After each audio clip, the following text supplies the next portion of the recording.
So for today's video guys, so ayan si Inzay Noralyn og si Judong Naranyel. Magpalit na in taon si Inzay Noralyn og gatas ni Dorong Nathaniel. Kay kaluoy in taon sa bata, kagabi kapinga stick na lang ang iyang ginggatas.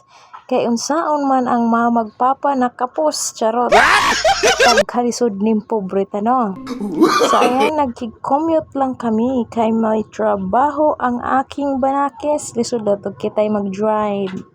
Dahil mabundol ta, imbes tagampat ang Ginoong taas nga kinabuhi, mabundol ta, buyag lang yung tawon. So ayan, magbibili kami ng gatas ni Judong Naranyel. Tara, gatas anay gatas.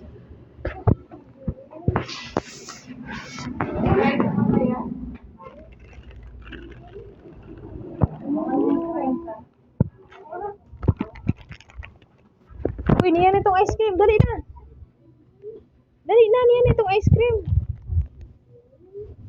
Uy, dali na.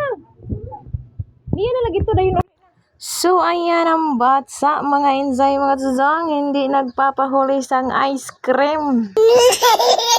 Ice cream good talaga ang iyahangging at pag makanganha sa groceryan.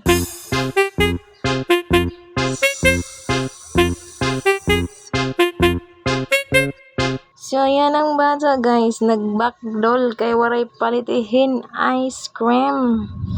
Wait lang dyan kay magpalit pa kitang mantika.